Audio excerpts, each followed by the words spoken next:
the medical team working to save your life, those people are not the organ procurement organization. That is a separate entity. None of them.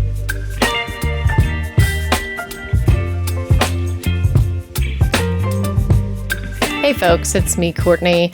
I'm back. I got my organ and tissue donation video on board for you guys. I have a new setup too, by the way. I kind of retired the weird backdrop.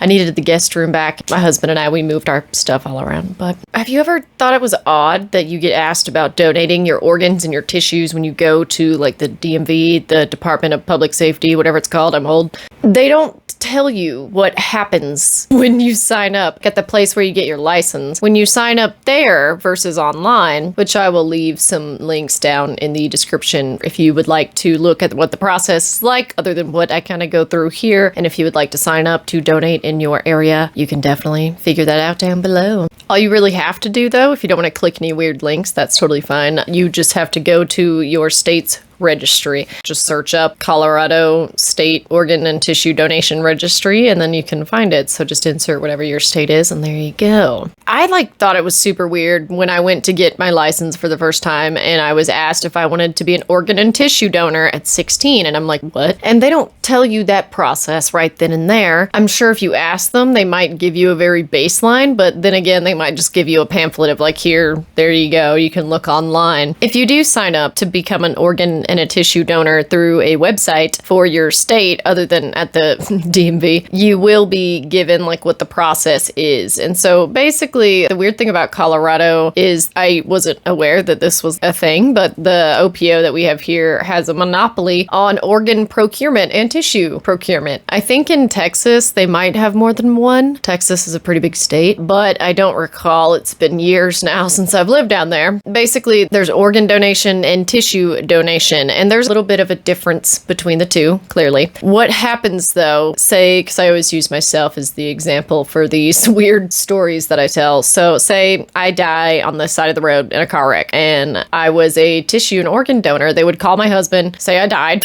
first off, and then they would ask him, hey, it says on her license that she's a donor. Do you give permission to sign off on that? You know, we'll get you the forms, all this and that. And for at that point, I would be a tissue donor only. I would not be able to donate my organs if I was pronounced dead on the side of the road. So the difference though is if someone goes, you know, they get into a wreck, they lapse into a coma, they are then taken to a hospital. Life support machines, I don't know how to like phrase that because they're not actually alive, but their machines like are keeping the organs functional, and your organs have to be functional in order for an organ procurement organization or an OPO, basically is kind of how I shorten it because that's a hard phrase to say. The OPO will ask the next of kin if they give permission to sign off on it. So if you are unaware what the process is when you're an organ donor on life support versus someone that's not, and say you are the next of kin, like my husband, he knows the process, but my husband, say he doesn't know, and immediately I'm on life support, you know, in the hospital, he's distraught. They end up asking him, you know, she's on life support, so she's an organ donor. Do you give consent? And he's like, well, what's the process? So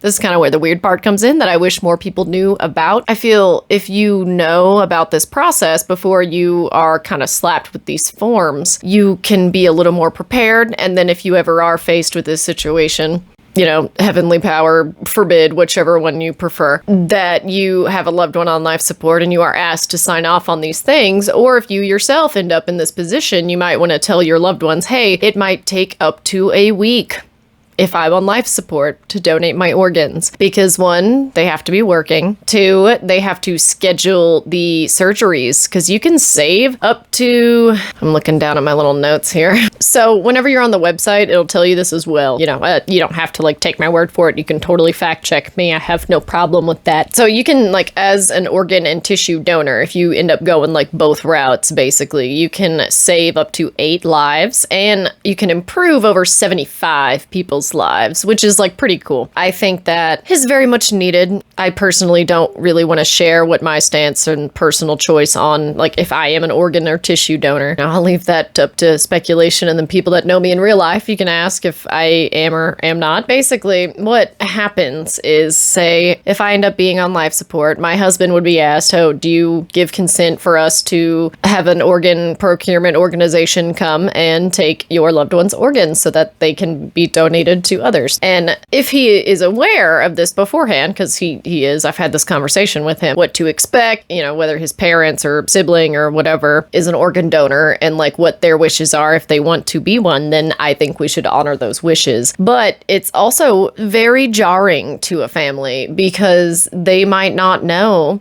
that while their loved one is on life support for up to like 5 to 7 days sometimes. And if you aren't aware that that's the process, it can be very jarring. It can make you afraid of putting it off because, you know, people always have that, like, what if they do wake up? At that point, though, whenever you are considered for organ donation, everything has been done that physically can be done. And I'm gonna be really honest here. There is no chance of you waking up if an OPO, you're like joining on their list of, hey, this person is on life support now. They are like a donor, an organ donor. Please, you know, stand by, which no one even notifies the OPO until someone's dead. So they have to notify that, yes, this person is being scheduled for a surgery. They're gonna donate, you know, their heart, their lung, all that kind of stuff, which I will give links down in the description because I'm more of a surface level kind of gal. If your loved ones are aware of it, like say you go have this conversation with them in 2 days and you're like, hey, if I ever end up on life support, I want to donate my organs. It can take up to a week, just so you know. Be prepared for that conversation if it happens. And you can totally forget right now on until it happens, but please honor my wishes because I would like that. And I think more people, if they knew the process, would be a bit more comfortable with it when they get the forms because it's a little jarring and the wording, I assume, is very callous because they're doing a weird thing. And I think the first time I saw a donor body and had to embalm them because, like, whether you're a donor or not, I still can embalm you and you still can have a full service, open casket. They can take a multitude of organs from you. And technically, if you are a tissue donor, so we're back to me, dead on the side of the road from a car wreck, I could donate my tissues. And what that means is they could take my skin, which they won't because I have a lot of tattoos. They would take my skin on my stomach up to about the sternum rib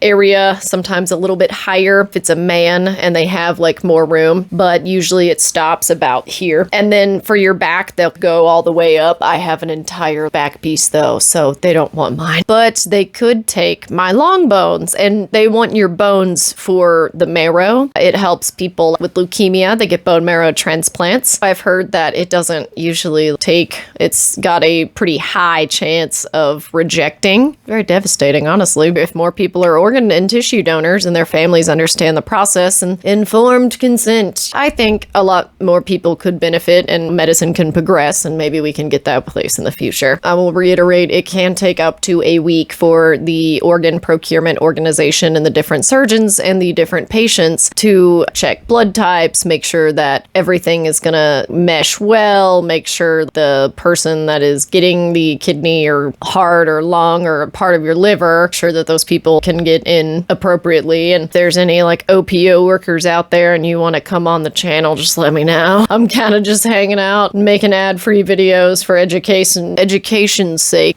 I get this question, like I get it kind of a lot, and I kind of understand not everybody is tuned in to the death industry and understands that the medical team working to save your life, those people are not the organ procurement organization. That is a separate entity. None of those people work on ambulances or in ERs other than to procure organs for donation. Like, it will never be the same team. No one is going to let someone die so they can take their organs. I just really want that. I should put this at the beginning of the video, honestly. I do not want people to think that medical teams working to save your life would do anything less than their ultimate best. Like, my husband's a paramedic. He can vouch for this. They're like, none of them procure organs. That is a very specialized thing. I think there's some kind of schooling associated with it. I mean, you need to maybe have a biology degree, but I'm sure you could go and learn on the job. I'm just an embalmer, guys, I'm telling you. From there, that is a point I really wanted to get across. Brain death is what has to be established, right? Brain death is what constitutes someone being on life support, because once those machines are taken away, that person is not going to breathe on their own. The blood is not going to flow on its own. Slowly, the breath will stop. There is no brain activity. It just means that the person is unable to recover from whatever traumatic event has happened to them. I also will kind of list off the kidneys, the liver, lungs, heart, pancreas, and even like some of your intestines can be donated post-mortem. Technically, like you're on life support, but you're brain dead. And then also for your tissues, I kind of went over that. It's your bones, your skin, and then your eyes, your corneas. What's like super strange though, that I found in my research for this video is that there has been a hand transplant. There's also like face transplants now. I knew about that. Hand transplant, like the first one was done in 2005. The first like full face transplant was done in 2007. From there, it's been, you know, like almost 20 years for the hand transplants. So like that's pretty crazy to me. And I just think it's awesome. Like it could save a lot of people's lives, but like not everyone is super comfortable with it. And I can understand for religious reasons, not everyone wants to donate parts of themselves. Some religions want you to stay in one piece when you go and make your journey in the afterlife. And I mean, hey, if that's what you believe and you need that to sleep well at night, then I want you to keep all of your innards. Tissue donation. So in my research for this, I found that you, like I've said, you can donate corneas, the middle ear, skin, heart valves, long bones, like I said, for the bone marrow, veins, cartilage, tendons. I'm so sorry, I'm scratching my eye. And also ligaments as well as the tendons. So there's a lot of stuff that you can do. That's what I was talking about earlier in the beginning. The 8 people with your organs and up to 75 people's lives with your other stuff, because you can donate like a multitude of these things, which is fascinating to me. I've always wondered, like, oh, if I didn't want to be an embalmer, I would probably look into that. But I like being an embalmer. I like putting them back together and making them beautiful and giving that to the families. I have talked about a decapitation that I did. That's just the most notable one I think that I've done in my career. And what a crazy tale, right? What an honor that I gave that to them. And I don't go to funerals or anything. I just embalm the body and I leave, and then that's on the funeral directors. And so I go and I embalm in the night and I leave, and then everybody's just beautiful and there's a case report left. There is like a kind of a weird sweet spot, if you will. I'm so sorry I called it a sweet spot. There is kind of, though, you can't be too far gone if you are too decomposed. There is a certain point where there is no going back, right? The skin would be unusable. The corneas would be decomposed too much. So if you are a tissue donor, they want to know as soon as possible if you are going to be donating those tissues, because, you know, they can't get a hold of the family or certain things of that nature, then they just aren't even going to send out a team. OPOs pick up from people's houses. They pick up from hospitals a lot, nursing homes. They kind of do removals the same as morticians do. So, I mean, hey, anyone out there, if you don't really want to be an embalmer or a funeral director, you could look into organ procurement organizations. And there you go, another route within the death industry. So I didn't know about the middle ear. I was like, man, I've been doing this 6 years, but I embalm, so I don't know about the donation part. I'm just like, wow, they take a lot of stuff. Taking the long bones and things, there is a certain amount of trauma that is done. I have sutured bed pads onto people's backs because they use this dermatome type machine, kind of like what they use for skin grafts. That's what it is. They just go pretty deep and take all that off, and I liquid cauterize it with some drying too most of the time, and then I'll put a bed pad underneath and I'll kind of just suture it a little bit onto the decedent, and then that way I can also add some hardening compound or some drying powder, and then they're good to go. Once you put them in some plastic, it's just an extra little layer of protection. It feels real weird when you have to suture a bed pad onto somebody. I saw someone else do it once and I'm like, I mean, it worked really well. I can't deny it. You do have to improvise a bit when you are in this industry. There is more than one way to embalm a body. I need to make a t-shirt that says that. Basically, if you have major decomposition, you're not actually going to be eligible for donation. Even if you would like to do that, not everybody is eligible. There are certain criteria that must be met with organ donation as well as tissue. Fun fact. I do have a bunch of sources that I'm also going to list about this stuff. Donatelife.net is a good one that I use to research a good bit for this video. One of these told me about the hand and the face, and I fell down a rabbit hole, but it took me a while to make this video. I got a new contract, and then I was looking up hand trauma and like face donations, and so I will put a crap ton of stuff down in the description. That way you guys can fall down the same rabbit hole. I just thought it was so strange that it's the fucking DMV that you sign up to give your organs to people through. It's like, okay, so that's also a weird side tangent. If you've made it this far, here's some extra knowledge to dump on you. The OPO in Colorado has like a contract with the state, and so that's why DMVs ask you if you want to donate your innards and stuff, because it's the state. And I'm like, oh, and like everybody goes to get an ID, like you're supposed to at least. I mean, I guess there's people that don't, but once you're like 18 or whatever, you need at least an ID, right? And so it's like everybody goes, and even if you just have an ID without a driver's license, if you have an ID, you can be an organ donor.